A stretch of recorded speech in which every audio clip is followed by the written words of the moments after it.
What if extraterrestrials aren't travelers from the distant stars, but intelligences that exist beyond physical reality? Tonight, we explore a radical perspective that challenges physical ET theories and dives into consciousness, dimensions, and the true nature of non human intelligence. Welcome to ParaTruth.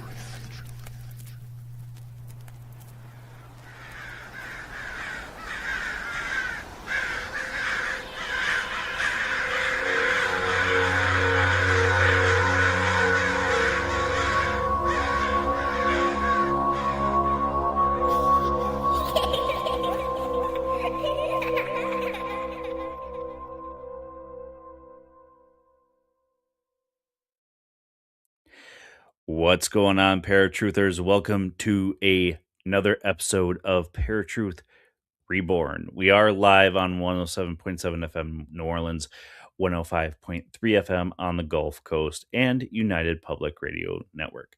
My name is Justin, and today I am talking to Vincent Genna. Vincent is a global recognized psychic therapist, medium, and spiritual teacher with over 4 decades of experience blending intuitive insight with formal training in psychology and social work. Former hospice clinical social worker, he has helped hundreds of individuals and families navigate profound life transitions. Known as a visionary of our times, Vincent empowers people worldwide to heal deeply, expand consciousness, and better understand the unseen forces shaping our reality. Vincent, welcome to ParaTruth Reborn. Well, thank you, Justin, for having me. I'm always excited to share any of this information about, and especially the truth about parapsychology and metaphysics and all those wonderful realities, right?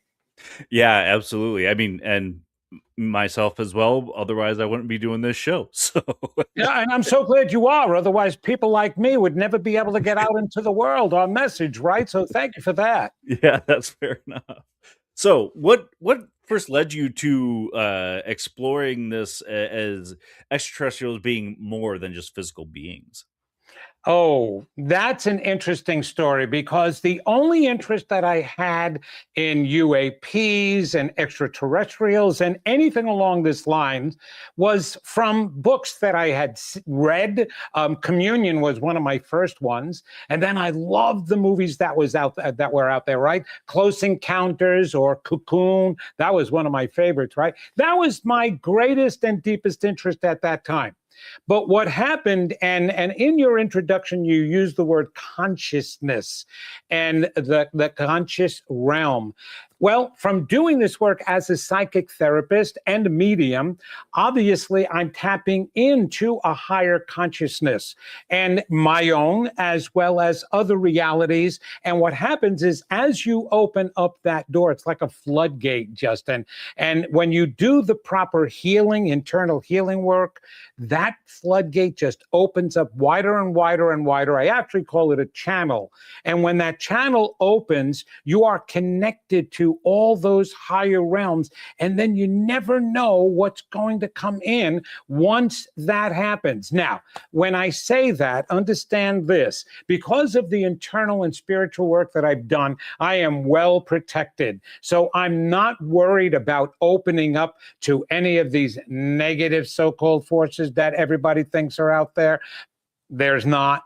In any case, I'm very free in opening up my channels. And so what happened is in doing the mediumship work and the psychic work that I was doing, and even animal communication, that's as far as I had gotten at that time, all of a sudden, I started receiving communication telepathically from a group called the Interstellar Council, the Intergalactic Council. And so that right away piqued my interest now in this extraterrestrial realm and to that new consciousness of a new dimension and all new insight. And so that's when I started going more in that direction, and the information just kept coming in, flooding in more and more and more. So they got in touch with me. I didn't get in touch with them. And that happened just after I was doing a reading with somebody. I was kind of like closing up and getting myself done. And all of a sudden, I hear this voice that says to me, "We'd like to speak with you." Now, normally, if I'm getting a spirit connection, I feel, I see, I hear, I know, I use all my senses. I'm a clairol person. I used to use clairol when I was younger and didn't want the gray hair. Now I'm clairol as a psychic medium, okay?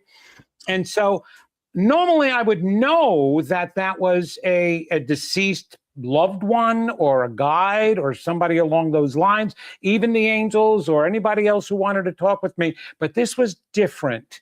This was a further, deeper, of another universal kind of voice to me. And so I was like, okay, who's we? And that's when they introduced themselves. It was actually one voice speaking as a group saying, "We are the Intergalactic Council." And now, I know people are going to go nuts when I say this. I was not a Trekkie, a Star Trek fan. I'm more of a Star Wars fan. That was later on. I watched a lot of the episodes, though, and I certainly went to all of the Star Trek movies. But the Intergalactic Council, that to me was one of those Star Trek episodes, or a couple of them, Mhm. many of them, matter of fact, I'm sure. And I was like, well, what is the Intergalactic Council? And this being told me that there is actually a group made up of spiritual beings. Now, they told me they were in spirit, which means that they were not incarnate in physical form. They're in that dimension that we all go to once we leave our physical form. So they are not even light beings as much as they are just in spirit, not incarnate, no physical energies, pure energies. Okay. And so they said that there is an actual representative from each universe that makes up this council that helps guide the souls to and through their different incarnations and also keeps them from going to places they shouldn't go. Well, that in itself really interested me. But that's how this all started, Justin. I'm telling you, just it hit me.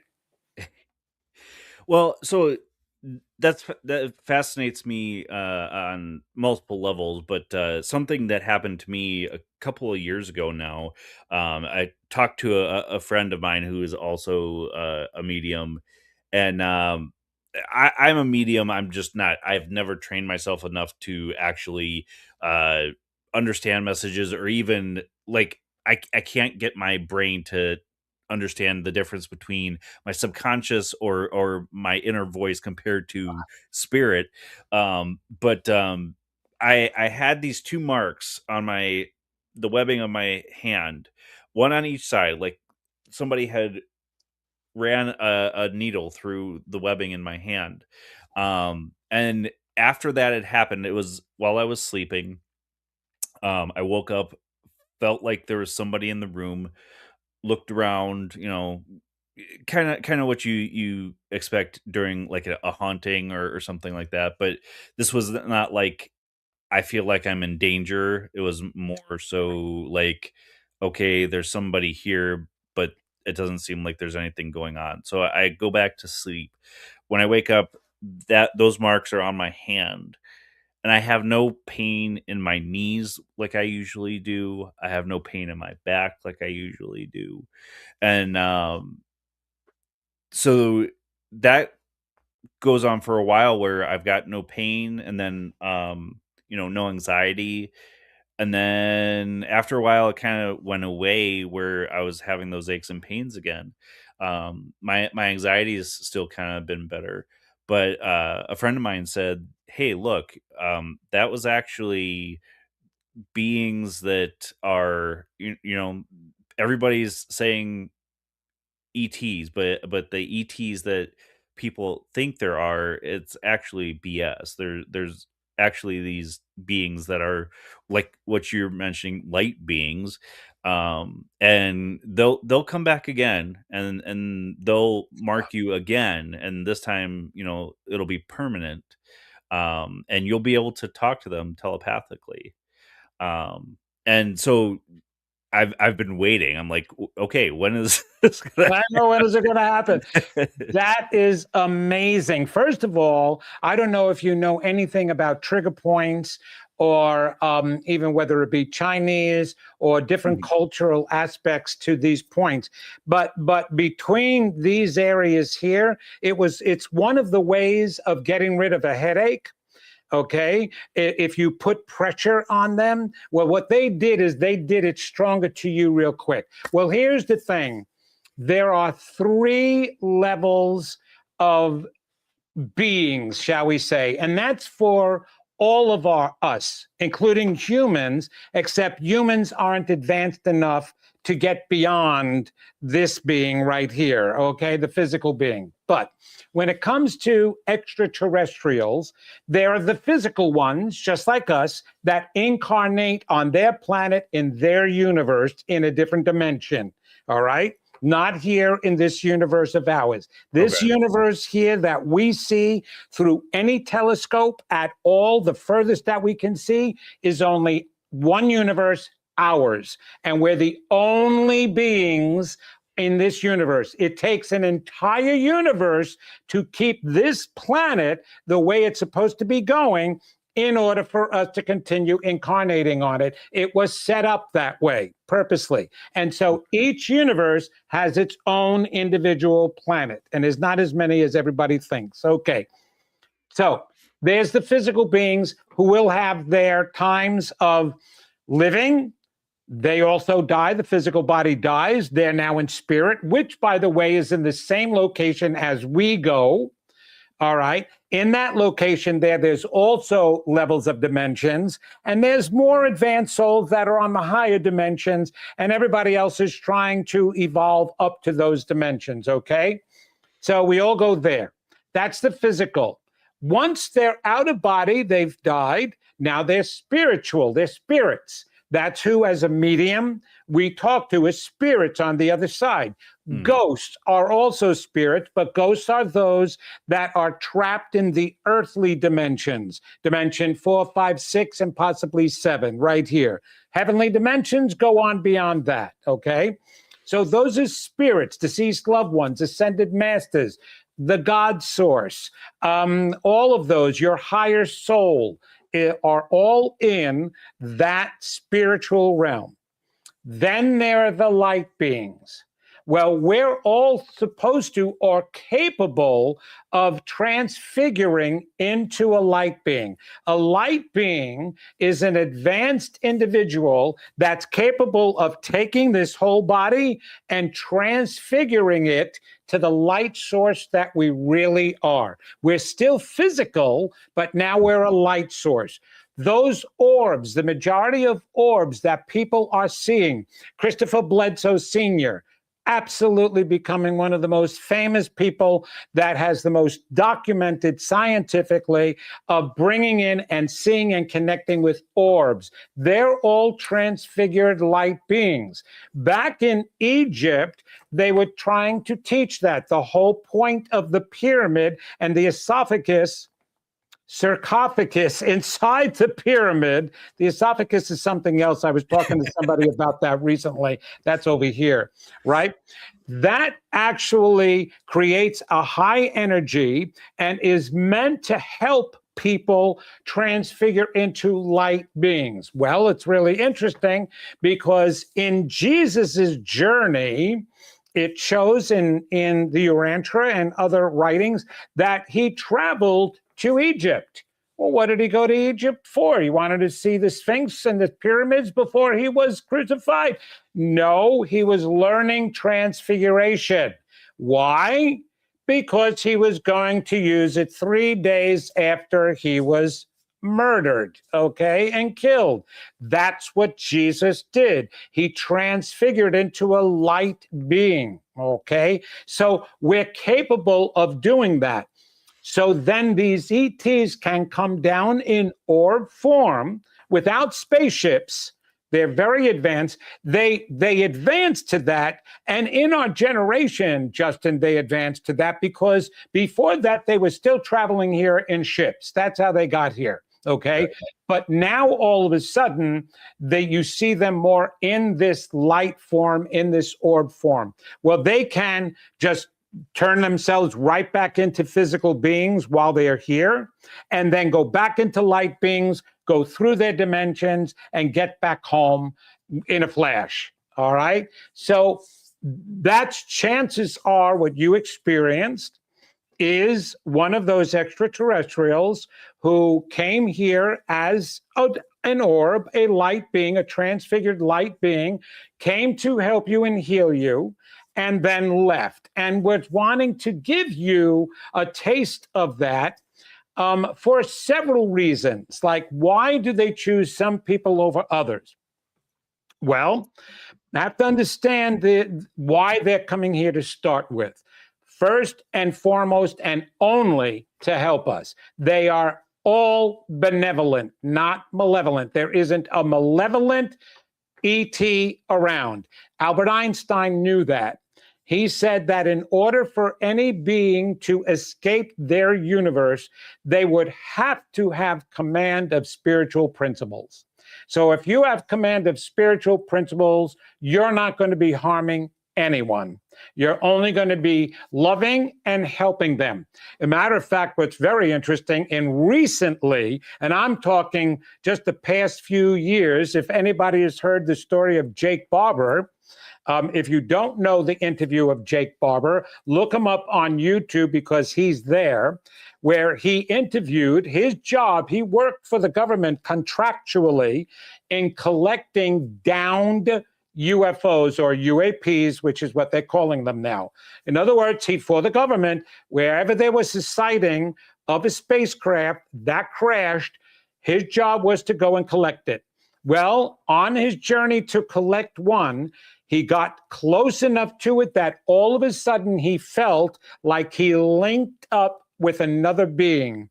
And all he felt was pure love and beauty and joy. He also felt sadness, obviously, because that entity just crashed, and knew he felt actually a female energy, that she was not going to live long once she crashed here. She was probably injured, but he felt pure love that he cried. He cried while he was flying there to collect this craft, because when you tap into those beings, you feel nothing but pure love, because that's what it means to be spiritually advanced. So they are here helping.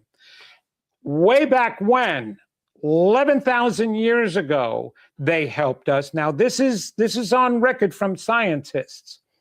They now know that there are 2 human DNA strands, one from Neanderthal, one from modern man. And they also know that the Neanderthal DNA strand, 3/4 of the way down, was spliced. Actually, a quarter of the way, 3/4 is the new splicing. And there was a new DNA spliced into part of the old DNA, now creating modern man.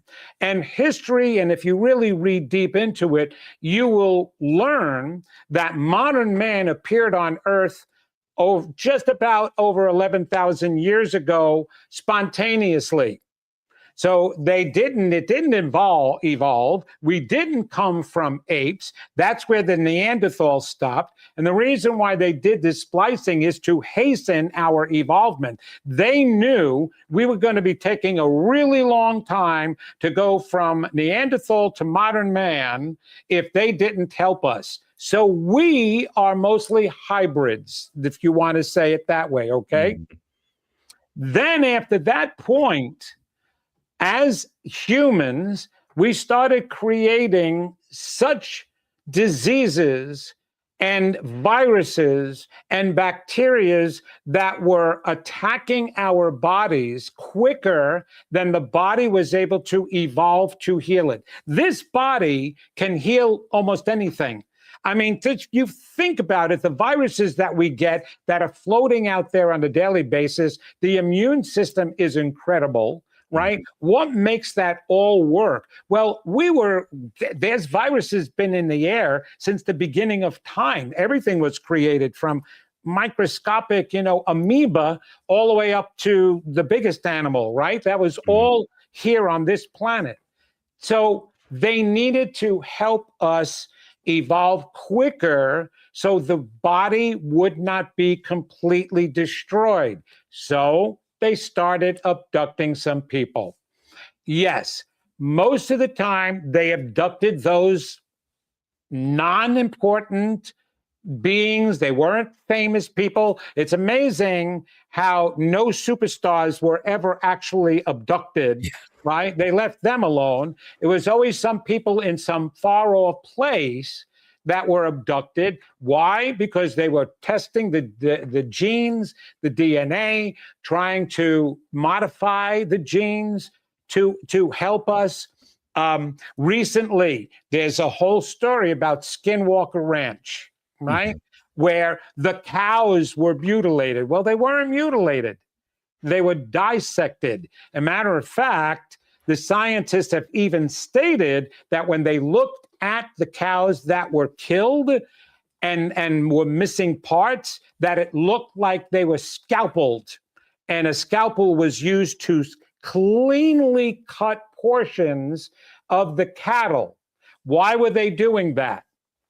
What are they telling us is one of the worst foods for us to eat because it's we're going to have a heart attack after a big meal with it?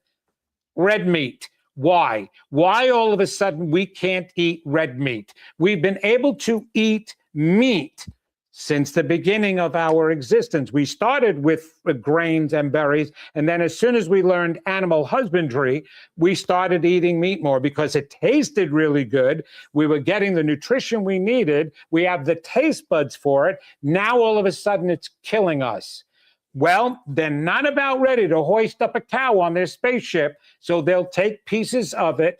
They will do research on it, try to figure out what it is, and then help us that way figure out how to combat what we are picking up from that red meat. They had no problems with chickens and stuff. You can take a chicken on a craft. I can even fit a chicken in a Volkswagen Beetle. You know what I mean? One of those old little itty bitty ones. I think even a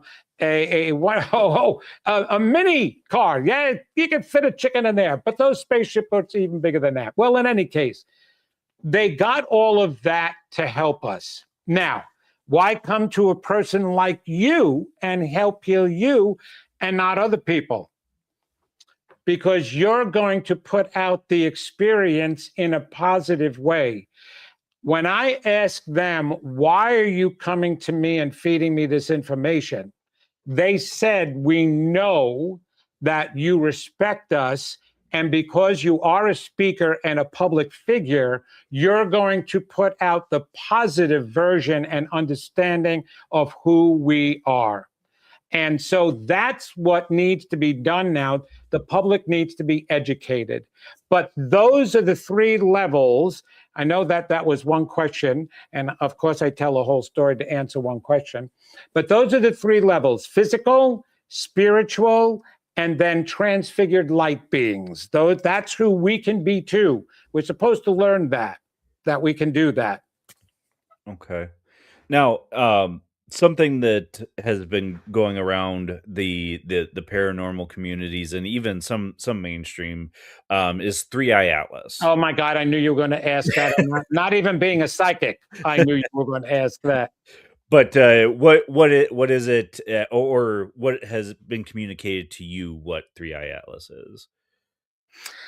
It's so funny, but there are always going to be people in this field, paranormal field, that number one, are going to exploit things in order for their own gain.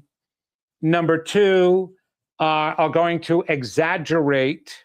Number three, are going to see something negative in anything positive. But I'm going to ask your listeners and those who are watching right now, let's use a little deductive reasoning like Sherlock Holmes. Right. I just finished saying, and even if you didn't know this, you can admit that between the type of craft that they fly around in, the orbs that they're transfiguring into, these are pretty highly evolved beings, right? They're pretty expert at what they do already. Okay, so that's part one. Three-Eye Atlas is a big giant, what appears to be a rock or an asteroid, comet, whatever. Pretty big, actually. Okay, that's two. Can you imagine an advanced being who's been flying here in an advanced technological spacecraft or transfiguring, going through different dimensions, even being able to dematerialize and fly through mountains, coming to the Earth in a big, giant, friggin' rock? Wait, I hear them now. Vince, they're trying to hide themselves. Oh, so this advanced being who's been coming to the Earth over 11,000 years and even later than that, don't know that we would be thinking that they're going to disguise themselves? And even it's been said they've been ducking out. It's been, the path has been erratic at times, as if it's trying to hide. Oh, this advanced being is now not thinking that we, the less advanced, primitive being, is knowing that they're hiding on us. Okay, can that sound like some of the most ridiculous theories or hypotheses or ideas or opinions out there? Let me tell you what this big asteroid is that they did tell me. Yes, it is from a deeper part of our universe, a part that we have never seen before. When we were all created, and then the universes were created, we were told that since we were created in the image of this omnipotent force, this powerful force, we were created in its likeness, that we would have dominion over everything physical, including any of our bodies. So anything physical also includes the planets and the whole darn universe. Okay? That asteroids we manifested from all the hatred, negativity, bombing, killing that we are doing on this planet. We are bringing in literally the chance of our own destruction. By the way, who are the ones that sent the comet here on Earth in order to level out all the dinosaurs so that modern man can appear? Because we could not live on this planet with the dinosaurs. They were overrunning it. They would have eaten us from the first moment that we came out of a cave. Okay, give me a break. Yeah. All right, so they had to be wiped out. That's already shown that humans and dinosaurs never lived on this planet at the same time. Okay, who do you think did that in order for us to incarnate here? We did. We're co-creators. We sent the asteroid here. But because we are so archaic and primitive. We're not even realizing what our capacity is as unlimited, powerful beings.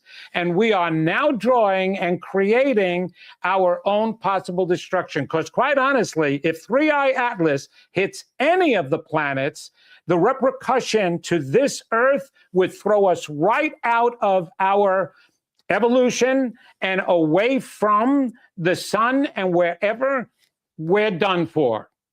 But nobody is thinking that except NASA's watching it. Some scientists are watching it to see how close it's going to come, where it's going to come. So yes, are they picking up different type of energy from this asteroid that's different than some of the closer stars and planets that have broken up and that is flying here, and comets? Yes, of course, because it is a deep space one. But you know what?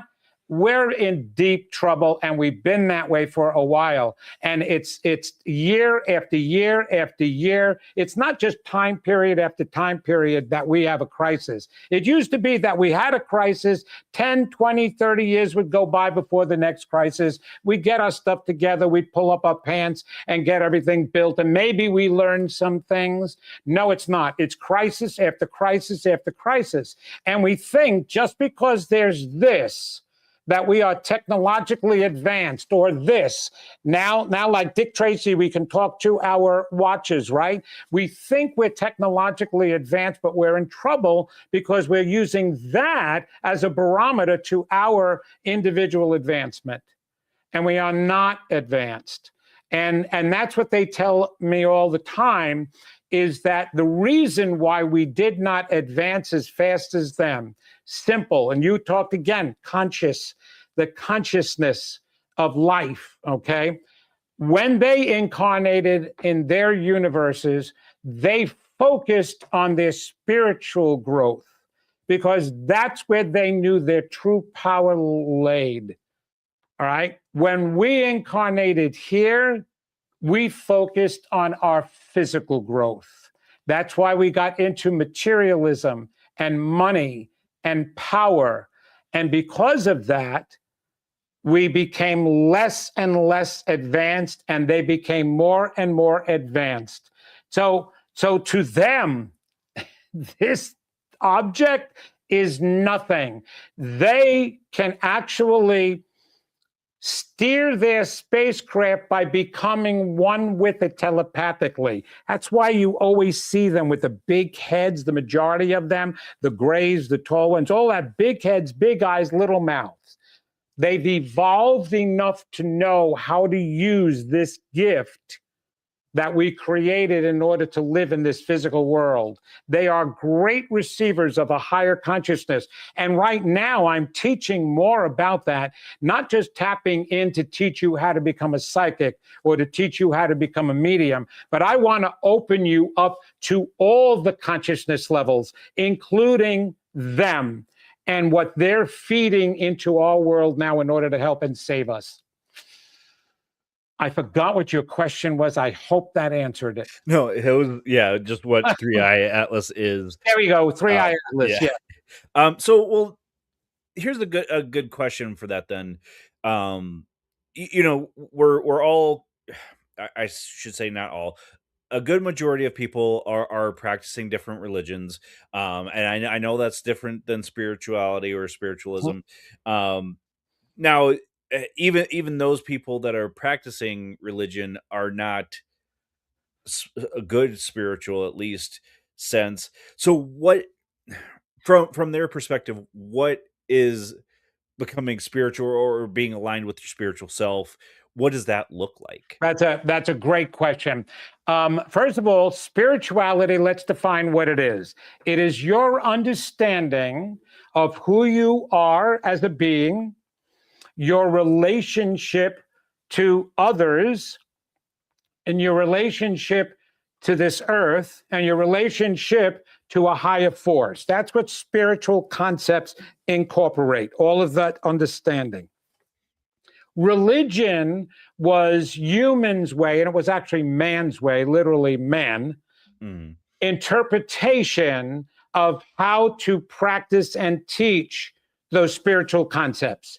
and they became very corrupted and changed throughout time and history, because the words that we read today aren't even the actual words that the wise people wrote that had these understandings, right?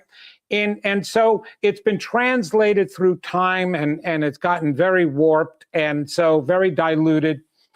Spirituality and religion now, it's kind of separated itself, because they always teach about an outside deity and being. God is outside of us. We actually made him into more of a physical feature like us, with the white hair and the beard and human, right? And all of that, rather than making us our image into his, because we couldn't figure out what that image looked like. When we came here, we forget everything. We forget everything about our spiritual nature until we can tap into it and learn to tap into it and awaken it, okay? Well, that separation is what caused all of the problems, because the more we separated ourselves from this force, the less we felt that we were important, that we were special, that we were magnificent, that we were divine, and most important, that we were loved. Love is like the force, the total force of the spiritual body as well as the physical body, okay? Because it does have an effect on us. Those people who do not feel love actually change their biology, because again, that dominion over everything physical aspect. So you have to understand that though you may be, and there are good people practicing religion. Now, though, here's my theory. I don't believe that religion makes a good person. Right. I believe that a good person makes religion look good. Mm-hmm. Okay. And so, because if that was the theory, if religion made people good, then we wouldn't have those condemners who profess that they are deep spiritual Christian beings, because they don't do anything in accordance with what Jesus taught. They do what they want to believe Jesus taught, right? Their own interpretation. So religion doesn't make a person makes religion or spirituality. It's not a great shift, because I've worked, and even now, I've done thousands of readings for people, and so many of them, and even my students and those I've spoken in front of, that said that they were either really Catholic or Jewish or just Christian in general, even Muslim, can understand when I'm teaching it in the way that I teach, and I speak it as a spiritual concept. I can understand that. I can understand that. And when I use the right words, look, if you go to a person who's a Catholic and you tell them that you're psychic, all right, they're going to, think that you're the devil. Then actuality, they're all wrong about that to start with. It was again, one of those teachings that was a misinterpretation. Jesus did say in the Bible, in the New Testament, do not seek out a necromancer. Do not seek out a necromancer. They are aligned with the devil. Now, there was no devil, so he was talking about that they're not good people. Okay, what's a necromancer? If you look up the word necromancer, it doesn't say psychic. It says wizard and witch. Okay, because back in those days, people went to other people to place curses on people. When they wanted to be the king or they wanted the lover, they would go seek out a witch, right, who was able to conjure up things and put a curse and give you a potion or anything like that. Why would Jesus say don't seek out a psychic when he was Jewish and he believed in the prophets and spoke of the prophets, Elijah and all the other prophets? They were able to foresee and speak with God and hear God's guidance to them, which is what guided the kings back in Israel during that time. So the prophets were very famous beings, and he did not put down any of those prophets, because he himself was Jewish, right? And so there was nothing against prophets then. but definitely against warlocks and wizards. So their misinterpretation of that is what keeps them from opening up their intuition. But if you refer to it as intuition, now all of a sudden they're thinking that this is a scientific human part of a being. Yes, your intuition. And you can learn how to just trust your intuition more and get gut feelings. So when you speak to them on a different level and you keep the woo-woo out of it, they can very easily transition over to the spiritual realm. I've got that. But let's face it, there are some habits that are ingrained, like I refer to Yahweh, Yeshua, all of them, Elohim, as God. I say God. I just say God because that was my Catholic upbringing and what I was used to. A lot of spiritual teachers that I know today still have a practice of saying God, wear a cross, whatever, within them. That doesn't mean that they now have narrowed down their beliefs or they're throwing away some of spirituality or metaphysics. They're just incorporating it into what they already know. And that's the other part is metaphysics. That has also got a bum rap for that word. Metaphysics means beyond the physical. That's all it means. But because of New Age, that really, yes, it opened up a doorway of new understanding and consciousness for people, but it also made things negative and they put labels on that word metaphysics, right? Psychics come from, mediums come from. You're talking that you can converse with God directly. You're a heathen, or that you can manifest anything you want in your life. No, God gives that to you. You're a heathen, right? So the concepts, depending upon the way they're taught, is going to determine how a person can now believe, whether they are skeptics, atheists, or any other religion. They can very easily open up to the concept of compassion, love, kindness, caring. Those are God traits and spiritual traits. How can those not be already in every religion? Non-judgmentalness, acceptance. All right. So as soon as we say those words, we know that that is a higher understanding. And that's actually what our extraterrestrial brothers and sisters are telling us we have to get back to in order to save this planet. Love and kindness. And it's the only thing that will turn it around, but it has to start with each individual. Do they foresee this happening maybe in our lifetimes? Nobody foresees anything happening anymore, quite honestly. I have asked the highest of high, the advanced, the ascended masters, God itself. And all I get from all of them, if they had shoulders, is we're co-creators. It's in our hands. They have no idea what's going to transpire right now. The only thing that God does know was the beginning and the end. That's why he calls himself the Alpha and the Omega, because that's what it created, the beginning and the end. He wanted a guarantee that eventually everything would be okay. The interim, because we're co-creators, he left over to us. And so whatever we do with this, look, everybody has to know, listen, I always sound like Debbie Downer and Negative Nelly over here, but you cannot heal what you don't see needs healing. So I point out what needs to be healed. But don't get me wrong, we are in the end going to be fine, incredible, and well. It's been written about in the book of Revelation. Wherever we end up over there, it's going to be fine. Okay? It's not over there that we need to worry about. It's over here that we need to worry about because there's too much suffering. There's too much hurt and too much anger, which is begatting and causing more anger and more outlashing. I've always taught that you can look at a person to the level and the degree that they are lashing out at their brother and sister is the level and degree that they've been hurt and despised themselves.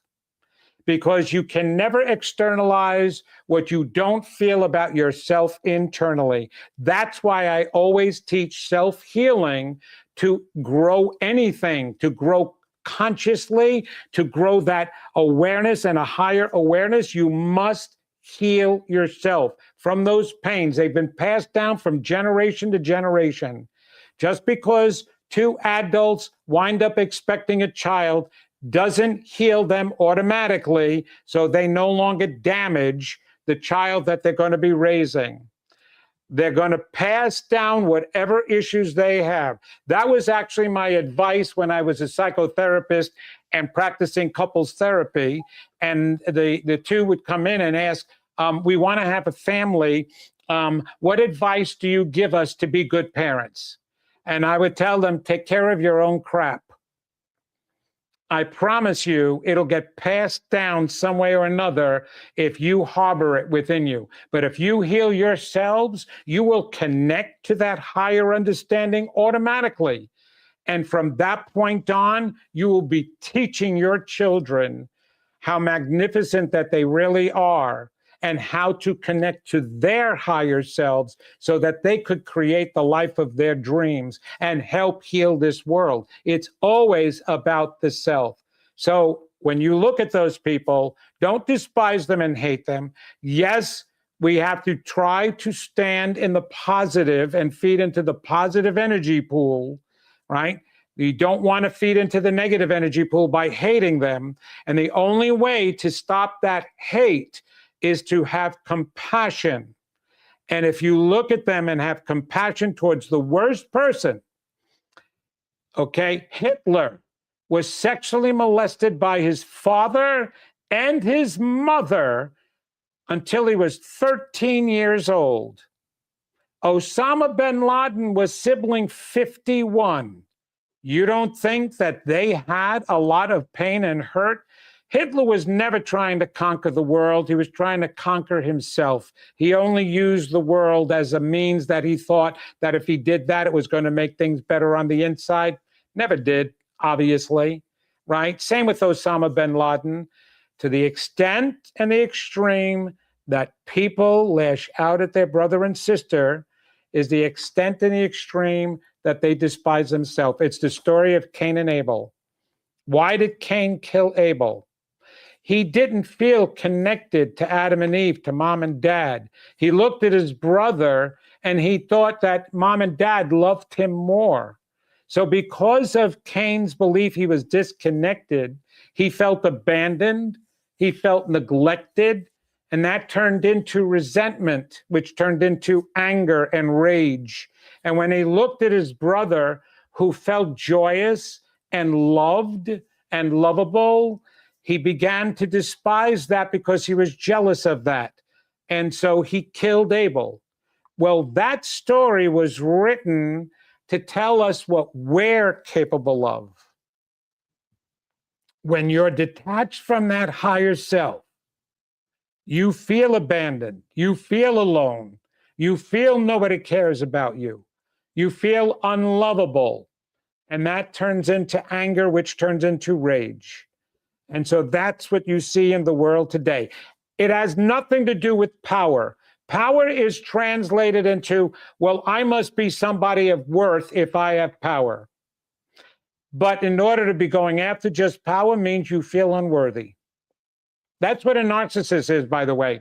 A narcissist is not a person who thinks that he's great about that himself and has these grandiose beliefs about him or herself. A narcissist is one who absolutely despises themselves and think they're pieces of dirt. Their defensive mind, in order to help them function in life, creates a whole different story. That's what my book is about. The Secret That's Holding You Back is that protective mechanism that suppresses the real beliefs people have about themselves. And that's why they're not manifesting what they want to manifest, Justin, is because they don't believe what they think they believe. Our extraterrestrial brothers and sisters are trying to help us awaken. So don't be surprised that one does show up real soon for you. Accept more and believe more and don't be afraid and welcome them. And you can learn how to actually communicate with them and bring them to you.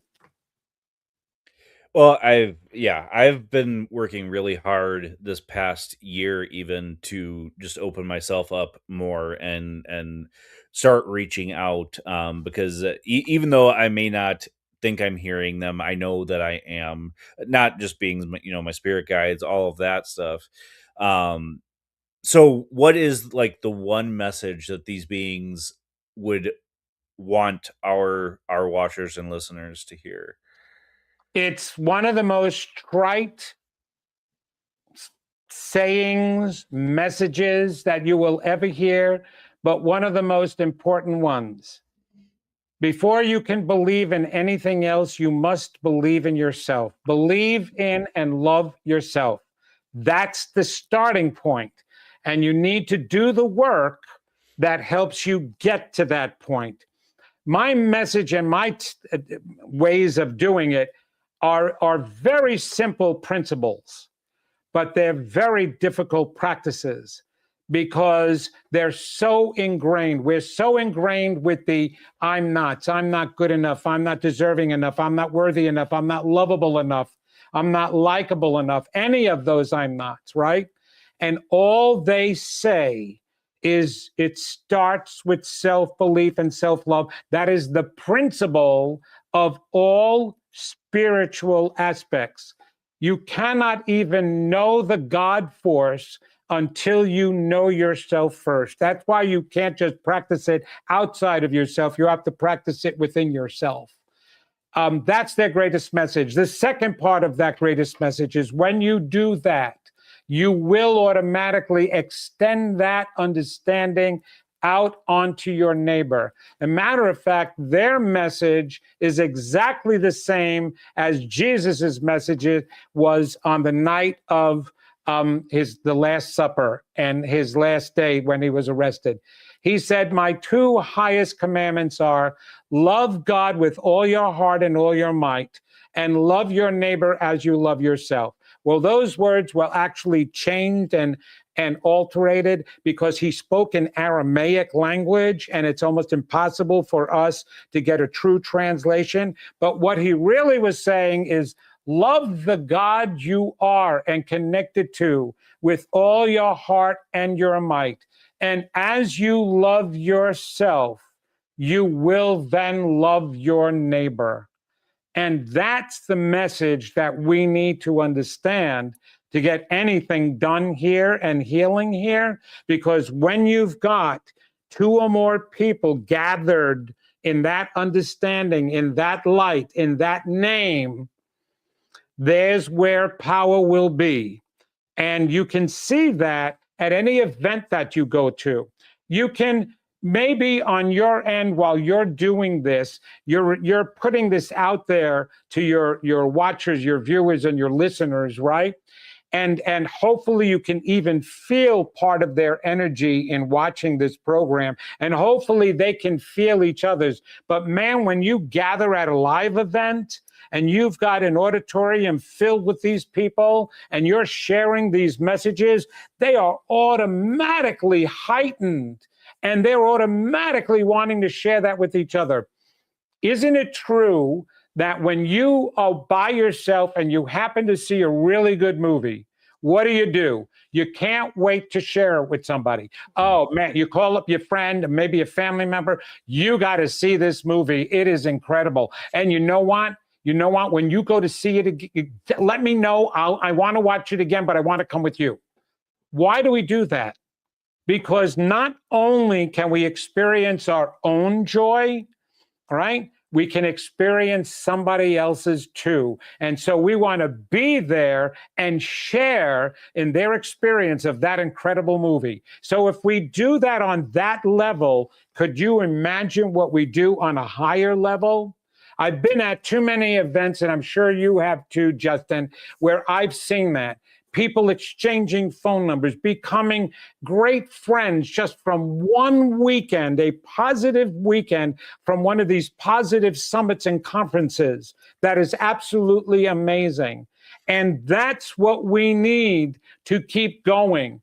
It's actually what a protest does. When you get a gathering of people, thousands of them, even just hundreds of them, and they're all there for the same positive reason, not just to put something down, but to raise an awareness up, all of a sudden, everybody else is hyped about it too. That can happen in a negative way, but it absolutely happens in a positive way. And then the power and the energy is so healing, people walk away feeling better that they've been there than before they got there.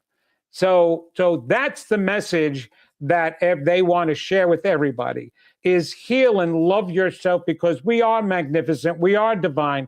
And when we get to truly believe in that, Justin, we are going to feel that way about our brothers and sisters and share that with them and put out into the positive energy pool rather than that negative energy pool. That's what their message is. Awesome. All right, we are about that time to let you go, so I want to give you the chance to tell everybody where they can find you, find your work. The mic's all yours. All they have to do is come to vincentgenna.com. You can see it there. That's with a Genna. You can connect with me there, set up a reading with me privately. Also, you can connect to my podcast, The Genna Effect. I've got a lot of different informative podcasts on there and even interviews as well. Neil Donald Walsh is one of the last ones. He's just a very well-known person in our field today. And so there's all ways of connecting with me. Even if you just sign up on my website, you'll know when I'm doing an event. I've got wonderful PSI games. Oh, man, over here in North Carolina, in Charlotte, North Carolina, at the end of July, the beginning of August. It's a 3-day event where there's contestants. Yes, there's psychics, there's mediums, but you will see them in a scientific testing format, see the abilities that we have just through those people. And then there's amazing speakers. I'm going to be there myself, giving a lecture, a workshop, and you will experience things you've never experienced before to give you an undeniable evidence that you are more than just a physical being. So connect with me at vincentgenna.com. All right, Vincent, thank you so much for being on ParaTruth Radio. Justin, thank you so much for having me here. And let me just share with you, great things are going to continue to come for you because we need you. You are the lighthouses of the world. Without you putting out the light into the world, there's going to be a lot of ships crashing into shore. So you allow us to get that light out there with you. So thank you so much for that. All right. You have a good night. You too. Bye-bye, everyone. All right, folks. There it is. The best way to get to that light being love, light, and peace. Make sure you're checking out all the great things going on here on ParaTruth Reborn. We got a lot of great stuff coming up for you. But as we said at the beginning, this has been a live show on 107.7 FM New Orleans, 105.3 FM on the Gulf Coast, and United Public Radio Network. Until next week, folks, where you will find us same time, same channel. My name is Justin. Talk to you guys later.